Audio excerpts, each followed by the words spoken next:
Hi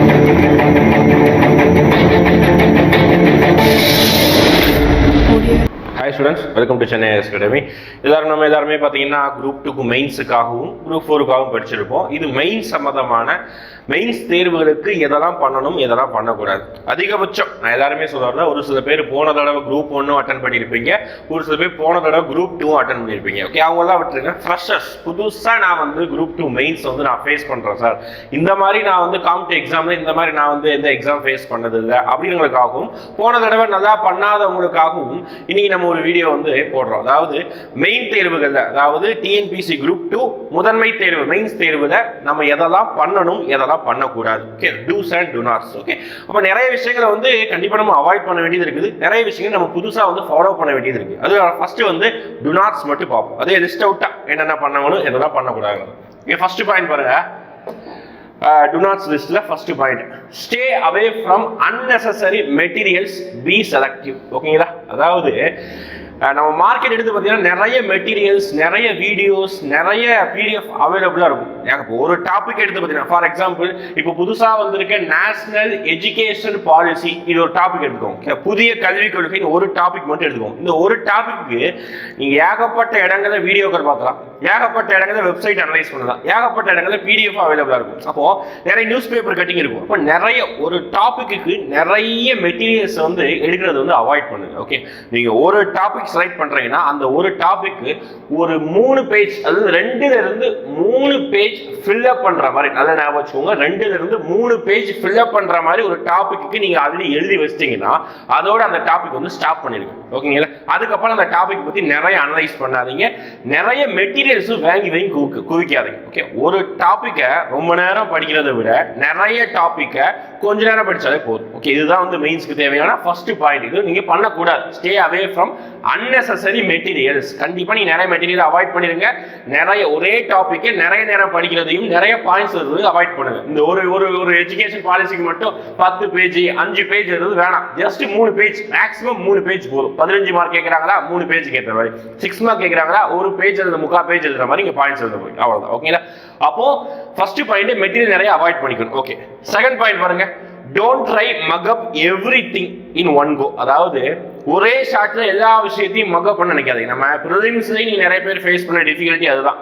மகப் பண்ண நிறைய பேர் பாஸ் பண்ணிருப்பீங்க. அதே நேரத்தில் மகப் பண்றதை விட ஒரு டாபிக்கை நிறைய அண்டர்ஸ்டாண்ட் பண்ணிட்டு அதை எந்த அளவுக்கு புரிந்து படிக்கணும், ஒவ்வொரு வார்த்தைக்கும் அர்த்தம் தெரியணும், ஒவ்வொரு வார்த்தையும் அர்த்தம் தெரிஞ்சு அது என்ன சொல்ல வராங்க, அது இருக்க பாயிண்ட்ஸ் என்ன சொல்லிட்டு நிறைய விஷயங்களை அண்டர்ஸ்டாண்ட் பண்ணி மட்டும்தான் படிக்கணும். மெயின்ஸ் வந்து ப்ரிலிம்ஸ் மாதிரி கிடையாது. இங்க எங்கேயுமே ஆப்ஷன் கிடையாது. உங்களோட ஓன் திங்கிங் எழுதணும். உங்களுக்கு என்னென்ன பாயிண்ட் நெகட்டிவ் பாசிட்டிவ் தோணுதோ எல்லாமே எழுதணும். அதனால இங்க மகப் வந்து கை கொடுக்கவே கொடுக்காது. அதனால கண்டிப்பா மகப் பண்ணவே கூடாது. அது ஞாபகம் வச்சுக்கோங்க.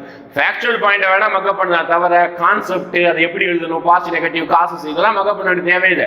ஜஸ்ட் அதை ரீட் பண்றீங்க, உங்களோட ஓன் பாயிண்ட்ஸ் எழுதுறீங்க. ஓகே, மகப் பண்ணக்கூடாது. இதுதான் செகண்ட் பாயிண்ட், பண்ணக்கூடாத பாயிண்ட். அடுத்து, டோன்ட் இக்னோர் யூனிட் 2 and 3. இந்த 2 யூனிட்டை கம்பல்சரி விடவே கூடாது. நான் ஆல்ரெடி ஓரியன்டேஷன் கிளாஸ்ல நம்ம இன்ட்ரோடக்ஷன் கிளாஸ் நம்ம என்ன சொல்லியிருப்போம் அப்படி பார்த்தீங்கன்னா, அதிகமான கேள்வி கேட்கக்கூடியது மாடல் கொஸ்டின் இருந்து எடுக்க பார்க்கும்போது ட்ரெண்ட் வந்து மாறிக்கிட்டே இருக்கும். போன தடவை குரூப் 2 வந்து 15 நடக்கும்போது வேற ட்ரெண்ட் இருந்தது. அதே இது 19 மெயின்ஸ் நடக்கும், குரூப் 2 மெயின்ஸ் நடக்கும்போது அது வேற ட்ரெண்ட் இருந்தது. மாடல் கொஸ்டின் வேற ட்ரெண்ட். அதனால மாடல் கொஸ்டின் அடிப்படையில் யூனிட் 2லையும் யூனிட் 3லையும் அதிகமான கொஸ்டின் கேட்கிறாங்க. நம்ம இந்த 2 யூனிட்டுமே புதுசா படிக்கிறோம். ப்ரிலிம்ஸ்க்கு சயின்ஸ் எடுத்து ப்ரிலிம்ஸ் படிச்சிருப்போம், கரண்ட் அஃபேர்ஸ் ப்ரிலிம்ஸ் படிச்சிருப்போம் யூனிட் 4 and 5. ஆனா யூனிட் 2 யூனிட் 3யும் நம்ம புதுசா தான் படிக்கணும். சோசியல் இஷ்யூஸ், இன்னொன்று அட்மினிஸ்ட்ரேஷன், இந்த ரெண்டுமே. அதுல யூனிட் 2ல மட்டும் வேணா நம்ம கவர்னரை பத்தியும் அப்புறம் ஒரு சில டாபிக் மட்டும் படிச்சிருப்போம், ஒரு சில டாபிக் வந்து படிச்சிருக்க மாட்டோம். அதனால இந்த டாபிக் வந்து இக்னோர் பண்ணவே கூட, எனக்கு கஷ்டமா இருக்கு இது நான் விடுறேன் அப்படின்னு சொல்லி கூடவே கூடாது. அதிகமான கொஸ்டின் கேட்கிறாங்க. ஓகேங்களா, அடுத்து 4வது point, don't compare your self with others. மற்றவங்களோட நீங்க கம்பேர் பண்ணவே பண்ண. எப்போதுமே நமக்கு ஒவ்வொருத்தவங்களுக்கும் ஒவ்வொரு ஸ்டைல் இருக்கும், ஒவ்வொருத்தவங்களுக்கும் ஒவ்வொரு ஐடியா இருக்கும். இது எல்லா எக்ஸாம்ஸையும் சரி, அது பேங்க் எக்ஸாமோ, ரயில்வே எக்ஸாமோ, டிஎன்பிசியோ, டிஎன்யூஎஸ்ஆர்பி, யூபிஎஸ்சி, எஸ்எஸ்சி, எல்லா எக்ஸாம்லையும் ஒவ்வொருத்தவங்களுக்கும் ஒவ்வொருடைய திங்கிங் ப்ராசஸ் இருக்கும். அதனால நீங்க மற்றவங்களோட எப்பவுமே கம்பேர் பண்ணவே பண்ணாதீங்க. நீங்க ஒரு பாயிண்ட்டுக்கு, ஒரு ஆன்சர் ஷீட்டுக்கு, அவங்களுடைய எக்ஸ்பிளனேஷனுக்கு அதுக்கு வேணா கம்பேர் பண்ணலாம். ஆனா அவங்க இவ்வளவு நேரம் படிக்கிறாங்க, அவங்களால வந்து இவ்வளவு மார்க்ஸ் எடுக்க முடியுது, இந்த மாதிரி எப்பவுமே கம்பேர் பண்ணும்போது நம்மளுக்கு நாமே வந்து தலைக்குறை, அவங்க தாழ்த்தி பேசுற மாதிரி ஆகுது. அதனால கம்பேர் எப்பவுமே பண்ணக்கூடாது. Don't compare with others. இது பண்ணக்கூடாது. நெக்ஸ்ட், ரைட் 5 to 8 லைன்ஸ் இன் பேரா. இது வந்து பண்ணவே கூடாது, மிகப்பெரிய தப்பு. நான் டு நாட்ஸ் தான் படிச்சிருக்கிறேன். அப்போ ரைட்டிங் 5 to 8 லைன்ஸ் இன் பேரா. நீங்க நிறைய பேர் இப்போ நம்ம இன்ஸ்டியூட்லயே நிறைய பேர் படிக்கிற பசங்க என்ன பண்றாங்கன்னா, ஒரு கொஸ்டின் இப்போ 12 மார்க் கொஸ்டின் ஒரு கொஸ்டின் கொடுக்குறேன்னா இப்போ அதுக்கு வந்து 2 பேஜ் அலோகேட் பண்றோம். அப்போ அந்த 2 பேஜுக்கு அவங்க எழுதுறதை என்ன பண்றாங்கன்னா, ஒரு பேஜ்ல ஒரு சப் ஹெட்டிங் கொடுக்குறாங்க. ஒரு இன்ட்ரோடக்ஷன் எழுதிட்டு சப் ஹெட்டிங் கொடுக்கும்போது அந்த சப் ஹெட்டிங் ஒரு ஹெட்டிங் கொடுத்துட்டு அந்த சப் ஹெட்டிங் கீழேயே ஒரு 5-7 லைன் எழுதிடுறாங்க. இப்போ இவ்வளோ பாயிண்ட்ஸ் ஒரு சப் ஹெட்டிங் கீழே இவ்வளோ பாயிண்ட்ஸையும் இவ்வளோ லைன்ஸையும் டம்ப் பண்ண தேவையே இல்லை. இப்போ எவ்வளவு லைன்ஸ் சார் எழுதணும் அப்படின்னா மினிமம் ஓகேவா 2 லைன்ஸ் எழுது. ஓகே, ஒரு லைன் கூட இருந்தா கூட பரவாயில்ல, ஆனால் மேக்ஸிமம் ஒரு 3 லைன் இவ்வளோ இந்த எதைக்குள்ளே இருக்கணும். 5 to 8 லைன்ஸ் தான் ரொம்ப ஒர்ஸ்ட். அதை நம்ம பேப்பர் பார்க்கும்போதே வந்து இது அதிக மார்க்ஸ் போடணும், மார்க்ஸே கிடைக்காது நான் சொல்ல வரல. உங்களுக்கு 15 மார்க் கொஸ்டின்ஸுக்கு இந்த மாதிரி நிறைய லைன்ஸ் எழுதும்போது ஆவரேஜ் ஏதோ டம்ப் பண்ணியிருக்காங்க அப்படின்ற மாதிரி தான் தோணும். அதனால சராசரியா 5 மார்க் 4 மார்க் 6 மார்க்குற மாதிரி ரொம்ப சாதாரணமாக போட்டு போயிடும். நம்மளோட எய்ம் வந்து அதிகமான மார்க் எடுக்கணும், அப்போதான் வந்து நம்ம காம்படிஷனுக்குள்ளே போக முடியும். அப்போ ஒரு பேராகிராஃபுக்கு 5 to 8 லைன்ஸ் எழுதுறது தவிர்ச்சிடணும். அப்போ 2 to 3 லைன்ஸ் ஸ்கிரிப்ட்ஸியா இருந்தா போதும். ஒரு பேராகிராஃபா இவ்வளவுதான், 3 லைன்ஸ் எழுதினா போதும். ஓகேங்களா? அப்போ இந்த லைன்ஸ் எழுதுறதை அவாய்ட் பண்ணுங்க. அடுத்து writing same point again and again. அதாவது ஒரே பாயிண்ட் தான் திருப்பி திருப்பி திருப்பி திருப்பி எழுதுவாங்க. ஃபார் எக்ஸாம்பிள் இப்போ நான் ஒரு எக்ஸாம்பிள் ஒரு கொஸ்டினே சொல்றேன் இந்த பாயிண்ட்டுக்கு. ஓகேங்களா? இப்போ ஹானர் கிதை, ஓகேவா, அதாவது ஆணவ கொலை நடப்பதற்கான காரணங்கள் எழுதுக அப்படின்னு கேட்கிறாங்க. What are the causes for honour கிதை? இது ஆல்ரெடி 2018 கேட்ட கேள்விதான், அதை நான் ரிப்பீட் பண்றேன். இப்போ எக்ஸாமுக்காக நான் சொல்றேன். இப்போ என்ன எழுதுவாங்கன்னா இன்டர் கேஸ்ட் மேரேஜ், ஓகேங்களா, பேட்ரியார்ச்சிக்கல் சொசைட்டி, அதுக்கப்புறம் அதாவது ஆணாதிக்க சமூகதாயம், கலப்பு திருமணம், அதுக்கப்புறம் ஆண் பெண்களும் வந்து பார்த்தீங்கன்னா தகாத உறவு இருக்குது. இந்த மாதிரி அந்த ஒரே பாயிண்ட்டுக்குள்ளேயே சுற்றி சுற்றி சுற்றி வருது. அதாவது அந்த குடும்பத்தோடைய மனநிலை இந்த மாதிரி ஒரே பாயிண்ட்டுக்குள்ளேயே சுற்றி சுற்றி இருக்கக்கூடாது. டிஃபரெண்ட் பாயிண்ட் எழுது. For example north India compare பண்ணி ஆணவ கொலை நம்ம தமிழ்நாடு மட்டும் நடக்கிறது கிடையாது, இந்தியா முழுவதும் நார்த் இந்தியாவில் அதிகமாக நடக்குது. அப்போ நார்த் இந்தியாவோட காசு எடுத்து பாருங்க, அங்க என்ன டிஃபரெண்டா இருக்குது. காப் பஞ்சாயத்துன்னு ஒரு டாபிக் இருக்குது. அப்போ அதனால ஆணவ கொலை நிறைய நடக்குது. அதையும் தவிர மேரேஜுக்கு அப்புறமும் ஆணவ கொலைகள் யாரு, அதாவது கணவன் வீட்டில இருந்து கொலை பண்றதா இருந்தாலும் சரி, அதே நேரத்தில் ட்ரெஸ்ஸிங் கோடு, ஒரு கல்யாணம் ஆகாத பொண்ணு அவங்களுடைய வீட்டு பேச்சை கேட்காம ட்ரெஸ்ஸிங் கோடு, இதெல்லாம் ஒரு டாபிக் நீங்க எழுதணும். அப்போ சேம் டாபிக்கே சேம் பாயிண்டே ஒரே ஆங்கிளையே திருப்பி அதே பாயிண்ட் எழுதுறதை விட டிஃபரெண்ட் பாயிண்ட்ஸ் எழுதணும். அதுதான் okay. Writing same points again கண்டிப்பா பண்ணவே கூடாது. அப்படி பண்ணீங்கன்னா அது பேப்பர் பார்க்கும்போது ஒரே மாதிரி இருக்கும். அதை அவாய்ட் பண்ணணும். டிஃபரெண்ட் ஆங்கிள் யோசிக்கணும். ஓகேங்களா? அடுத்து ரைட்டிங் மோனோட்டோனஸ், ஸ்பேஸ் வரக்கூடாது. ஓகேங்களா? ரைட்டிங் மோனோட்டோனஸ் என்னன்னா ஒரே மாதிரி இருக்கும். இந்த கொஸ்டின் பார்க்கறதுக்கும் அதே மாதிரி இருக்கும், அடுத்த கொஸ்டின் பார்க்கும்போது அதே மாதிரி இருக்கும். இந்த மாதிரி பண்ணவே கூடாது. இப்படி பண்ணா எனக்கு மார்க் கிடைக்காதா சார்? அப்படி கிடையாது. அப்படி பண்ணும்போது உங்களுக்கே வந்து என்ன சொல்றது, ஒரு திருத்துறவங்களுக்கு, எனக்கு இல்லை, ஒரு திருத்துறவங்களுக்கு ஒரு வெறுப்புத்தன்மை வந்துடும். எல்லாம் அவங்க வந்து ஒரு நாளைக்கு இவ்வளவு பேப்பர் சுத்துறாங்க, அதுவும் பேப்பர் கிடையாது, டிஜிட்டல் எவாலுவேஷன் தான் பண்றாங்க. ஓகேங்களா? நான் அடுத்தடுத்த வீடியோக்கள் எப்படி எவாலுவேட் பண்ணுவாங்க, எப்படி மார்க் போடுறாங்க முத கொண்டு சொல்லிடுறேன். ஓகேங்களா? அப்போ இந்த மோனோட்டோனஸ் வந்து எல்லா கொஸ்டினையும் எழுதுற ஒரு 10-15 கொஸ்டின்ஸையும் ஒரே மாதிரி இன்ட்ரோடக்ஷன், ஒரு 4 சப்ஹெட்டிங், கன்க்ளூஷன், அடுத்து இன்ட்ரோடக்ஷன் 4 சப்ஹெட்டிங், கன்க்ளூஷன். எங்கேயுமே ஒரு டயக்ராம் இல்லை, ஒரு இனோவேட்டிவா எதையும் ஒரு மைண்ட் மேப் இல்லை, ஒரு பார் டயக்ராம் இல்லை, ஒரு பை சார்ட் இல்லை, எதுவுமே இல்லை. அப்படிங்கிறப்போ எல்லா பேப்பரும் ஒரே மாதிரி இருக்கும்போது திருத்துறவங்க எவாலுவேட் பண்றவங்களே பாத்தீங்கன்னா அது ஒரு ஃபிளக்சுவேஷன் மாதிரி வந்துடும், ஒரு வெறுப்புத்தன்மை மாதிரி வந்துடும். அப்போ வெறுப்புத்தன்மை வரும்போது என்ன பண்ணுவாங்க, ஆவரேஜா 15 மார்க்கா சராசரியான மார்க் போட்டு போயிடும். அப்போ எல்லாருடைய மாதிரி நீங்களும் இருக்க போறீங்க. அப்போ அந்த மோனோட்டோனஸை கண்டிப்பா நம்ம ப்ரோக் பண்ணணும். இப்போ ப்ரோக் பண்ணனா என்ன பண்ணணும், பிரேக் பண்ணணும் அப்படி என்ன பண்ணணும்னா நிறைய டயக்ராம்ஸ் வரையணும், டிஃபரெண்டான பாயிண்ட்ஸ் கொடுக்கணும், நீங்க முக்கியமான பாயிண்ட்ஸை அண்டர்லைன் பண்ணணும். ஓகேங்களா? இதுதான் நீங்க வந்து உங்களுடைய ஒற்றைத்தன்மை ஒரே மாதிரி இருக்கக்கூடிய ஆன்சர் சீட்டை வந்து நீங்க டிஃபரெண்ட் பண்ண முடியும். ஓகேங்களா? அப்போ இந்த பாயிண்ட் நீங்க அவாய்ட் பண்ணணும் கண்டிப்பா. அடுத்து ரைட்டிங் லாங் ஆன்சர், பெரிய ஆன்சர் எழுதக்கூடாது. நீங்க ஃபர்ஸ்ட் ஆஃப் ஆல் எந்தெந்த கொஸ்டினுக்கு எவ்வளவு வேர்டு லிமிட் இருக்குதுங்கிறது தெரிஞ்சு வச்சுக்கணும். ஓகேங்களா? எவ்வளவு கொஸ்டின்ஸ்க்கு எவ்வளவு வேர்டு லிமிட்டை பிரீச் பண்ணவே கூடாது. பெரிய ஆன்சர்லாம் நிறைய மார்க் போடுவாங்க.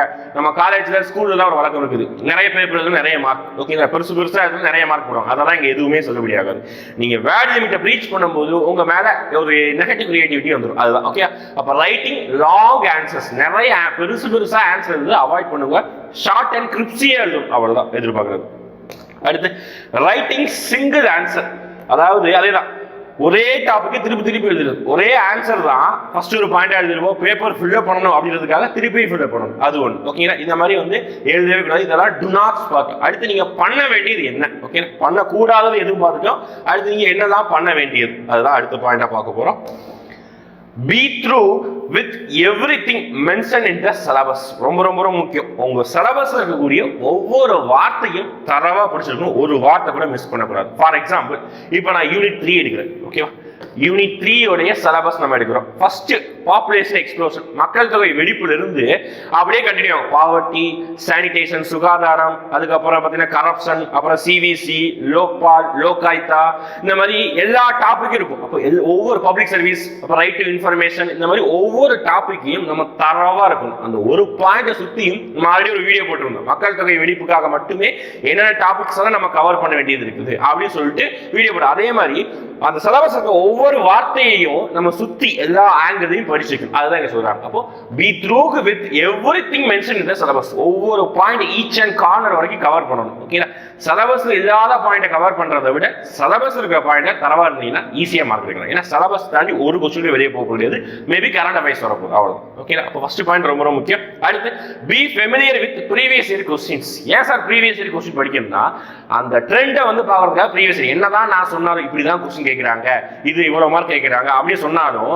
நீங்களா எடுத்து அதை அனலைஸ் பண்ணி அதை ப்ரிப்பேர் பண்றது உங்களோட ஸ்டைல். ஓகேங்களா, அதனால கம்பல்சரி எல்லாருமே ஃபெமிலியரா இருக்கணும். ப்ரீவியஸ் இயர் 2018 நடந்த குரூப் 2ல என்ன கொஸ்டின் கேட்டிருந்தாங்க, 2015 நடந்த குரூப் 2ல என்ன கொஸ்டின் கேட்டிருந்தாங்க, லாஸ்டா நடந்த குரூப் 1ல என்ன கேட்டிருக்காங்க, அந்த சிலபஸ் நமக்கு ஒட்டிய சிலபஸ்ல குரூப் 1 எக்ஸாம்ல என்ன கேட்டிருக்காங்க. அப்போ ப்ரீவியஸ் இயர் கொஸ்டின் கம்பல்சரி ரொம்ப ரொம்ப ரொம்ப ரொம்ப ஃபெமிலியரா இருக்கும். ஏன்னா ப்ரீவியஸ் இயர் கொஸ்டின் அதே கொஸ்டின் ரிப்பீட் ஆக போறது கிடையாது, அது ஞாபகம் வச்சுக்கணும். அதே கொஸ்டின் ரிப்பீட் ஆகாது. அப்போ என்ன செய்யலாம் அப்படின்னா அதே ட்ரெண்ட்ல வரலாம். அப்போ போன தடவை what are the causes for honour killing அப்படின்னு கேட்கிறாங்க. அப்போ இந்த தடவை அதே ஹானர் கில்லிங் டாபிக் வரது போல கிடையாது.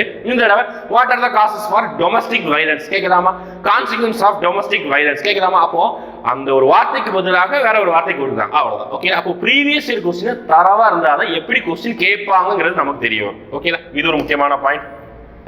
Next, make a plan before you start. நீங்க ஃபர்ஸ்ட் ஆஃப் ஆல் எல்லாரும் ஸ்டார்ட் பண்ணிருப்போம், இருந்தாலும் இனிமேல் நீங்க ஸ்டார்ட் பண்ண போறீங்க, அதாவது ப்ரிலிம்ஸ் ரிசல்ட் வந்ததுக்கு அப்புறம் நான் ஸ்டார்ட் பண்ண போறேன்னா நீங்க ஒரு பக்காவா ஒரு பிளான் பண்ணி வச்சுக்கணும். இன்னைக்கு நான் இந்த ஷெட்யூல் படிக்க போறேன், ஓகேங்களா, அடுத்த வீக் நான் இதை படிக்க போறேன், இன்னைக்கு நான் இதை டெஸ்ட் எழுத போறேன் சொல்லிட்டு பக்காவா ஒரு பிளான் பண்ணி வச்சுக்கணும். எதுக்குமே ப்ரிலிம்ஸ் படிக்கும் போது கண்டிப்பா ஷெட்யூல் போட்டுருப்பீங்க, அதே மாதிரி மெயின்ஸுக்கும் பக்காவா ஒரு ஷெட்யூலோ அல்லது ஒரு பிளான் வச்சிருந்தா மட்டும்தான் நம்ம சக்சஸ் அடைய முடியும்.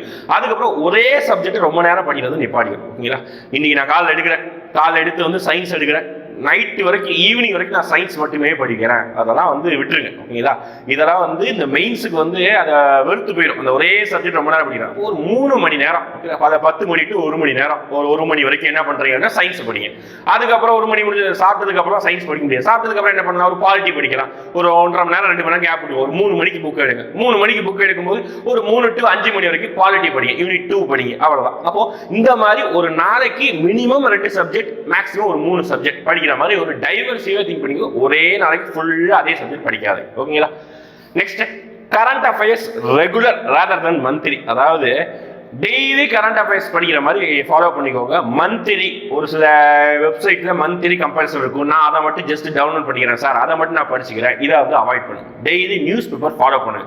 அட்லீஸ்ட் நியூஸ் பேப்பர் ஃபாலோ பண்ண முடியலையா, நியூஸ் பேப்பர் இருக்கக்கூடிய ஜஸ்ட் அந்த சென்டர் பேஜ் எடிட்டோரியலை ஃபாலோ பண்ணுங்க. நியூஸ் கேளுங்க, முக்கியமான டிபேட் கேளுங்க, இதெல்லாம் நமக்கு ரொம்ப ரொம்ப யூஸ்ஃபுல்லா இருக்கும். கரண்ட் அஃபேர்ஸை நீங்க ரெகுலரா டெய்லி ஃபாலோ பண்றதை விட மந்த்லி ஃபாலோ பண்றது ரொம்ப ரொம்ப ஒரு வேண்டாத செயல். ஓகே, அது வந்து ரொம்ப படிக்கிற மாதிரி இருக்கும். டெய்லி படிச்சீங்கன்னா அதோட சுமை வந்து குறையும். ஓகேங்களா, டெய்லி கரண்ட் அஃபேர்ஸ் ஒரு சில வெப்சைட் இருக்கு, அதை ஃபாலோ பண்ணலாம். மந்த்லி கம்பெனிஸ்னா அவாய்ட் பண்ணி முடிஞ்ச அளவுக்கு. ஒரு சில பேர் வந்து என்னதான் சொன்னாலும் அதை வந்து கம்ஃபர்ட் ஜோனுக்கு வரமாட்டாங்க. முடிஞ்சவங்க maximum regular life daily follow பண்ணிக்கோங்க. ஓகே, கரண்ட் அஃபேர்ஸ் முக்கியமான ஒரு யூனிட் கூட, 2 யூனிட் சேர்ந்து வரும். அடுத்து, prepare a timeline compulsory வேணும். அதாவது இது ஒரு டாபிக் எடுக்கும். ஃபார் எக்ஸாம்பிள், இப்போ கரப்ஷன் அப்படிங்கிற ஒரு டாபிக் வந்து யூனிட் 3ல இருக்குது. அப்போ அந்த கரப்ஷன் டாபிக் இதுவரைக்கும் இந்தியாவில் கரப்ஷன், இந்தியா இண்டிபெண்டன்ஸ் ஆனதுலேருந்து இந்தியாவில் என்னென்ன பாலிசி எல்லாம் கொண்டு வந்திருக்காங்க கரப்ஷனுக்கு எதிராக, அது ஒரு டைம் லைன் மாதிரி எழுதி வச்சுக்கோங்க. அதுக்கப்புறம் இந்தியாவில் இதுவரைக்கும் மிகப்பெரிய அளவுக்கு பேசப்பட்ட கரப்ஷன் என்னது, அதே மாதிரி பாவர்ட்டிக்கு என்னென்ன ஸ்கீம் கொண்டு வந்திருக்காங்க, இந்த மாதிரி ஒரு சீக்வன்ஸான ஒரு டைம் லைனை எல்லாத்துக்குமே ப்ரிப்பேர் பண்ணி வச்சுக்கோங்க. கம்பல்சரி டைம்லைன் வந்து உதவும். ஏன் அப்படின்னா நான் அடுத்த வீடியோ சொல்லுவேன், ஒரு பாயிண்ட் என்ன சொல்லுவாங்கன்னா நரேட் அப்படிங்கிற மாதிரி ஒரு கொஸ்டின் கேட்டுருவாங்க. நரேட் அப்படின்னா என்ன மீனிங்னா ப்ராப்பர் டைம் குரோனாலஜிக்கல் ஆர்டரை வந்து நம்ம என்ன செய்யணும், ஃபாலோ பண்ணணும். அதுக்காக தான் இந்த டைம் லைன் வந்து எழுதி வச்சிருக்கோம். அடுத்து use scientific method of study. Okay, இது என்னன்னா இன்னமும் நம்ம பழைய மெத்தட்ல ஜஸ்ட் புக்கை மட்டும் படிக்கிறது இந்த மாதிரி நான் ஃபாலோ பண்ணாம நிறைய விஷயங்களை ஜஸ்ட் மொபைல் போன்லேயே படிச்சுக்கோங்க, லேப்டாப்ல படிச்சுக்கோங்க. ஃபார் எக்ஸாம்பிள் நான் ஹிந்து பேப்பர் படிக்கிறேன், இங்கிலீஷ் மீடியம் படிக்கிறேன், இங்கிலீஷ்ல ஹிந்து பேப்பர் படிக்கிறேன்.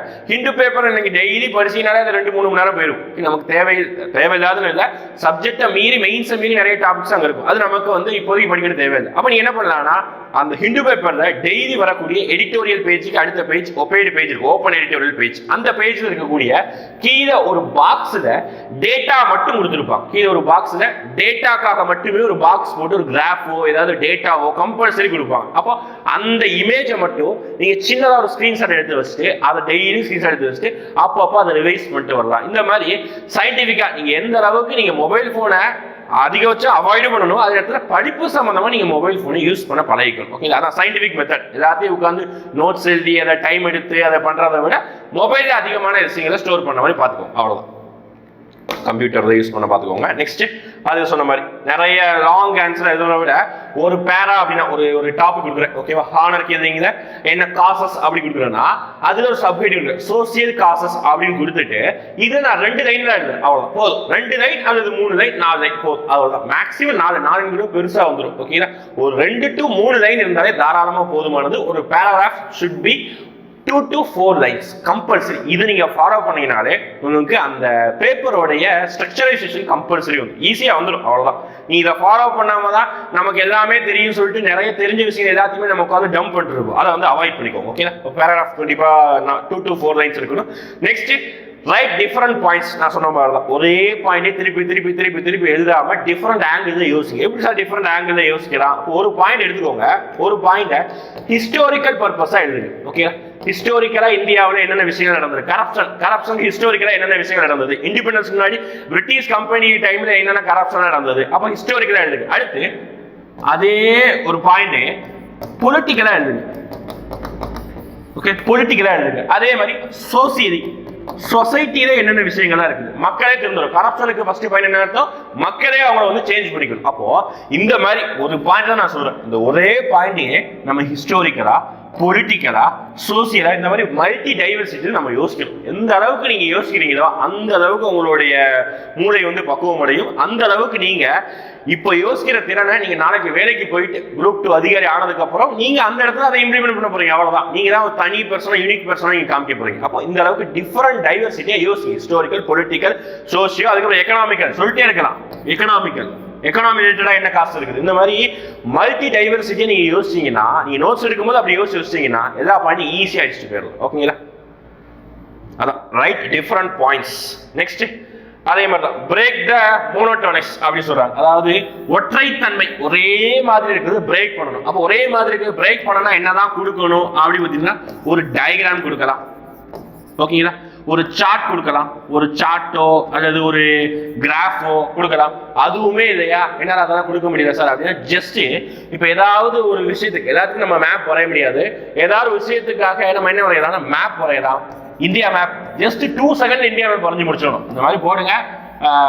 சாரி, இந்த மாதிரி ஜஸ்ட் இது இந்தியா தான் காமிப்பதற்காக ஜஸ்ட் ஒரு 2 செகண்ட்ஸ் இது இந்தியா தான் காமிப்பதற்காக ஜஸ்ட் 2 செகண்ட்ஸ்ல வரைஞ்சிட்டு இதுல எந்தெந்த இடங்கள்ல இதெல்லாம் இருக்குது அப்படின்னு சொல்லிட்டு ஒரு இந்த மாதிரி ஸ்டேட் பண்றது, இந்த மாதிரி வந்து நீங்க ரெப்ரசென்ட் பண்ண பாருங்க. ஓகேங்களா, அப்போ மல்டி டயக்ராம் வரையலாம், நீங்க கிராஃப் சார்ட் வரையலாம், அதுக்கப்புறம் பாத்தீங்கன்னா நீங்க ஒரு மேப் வரையலாம். இந்த மாதிரி டிஃப்ரெண்ட் ஆங்கிள் அந்த ஒரே மாதிரி பிரேக் பண்ணாதான் எக்ஸ்ட்ரா மார்க் கிடைக்கும். அதனால வச்சுக்கோங்க.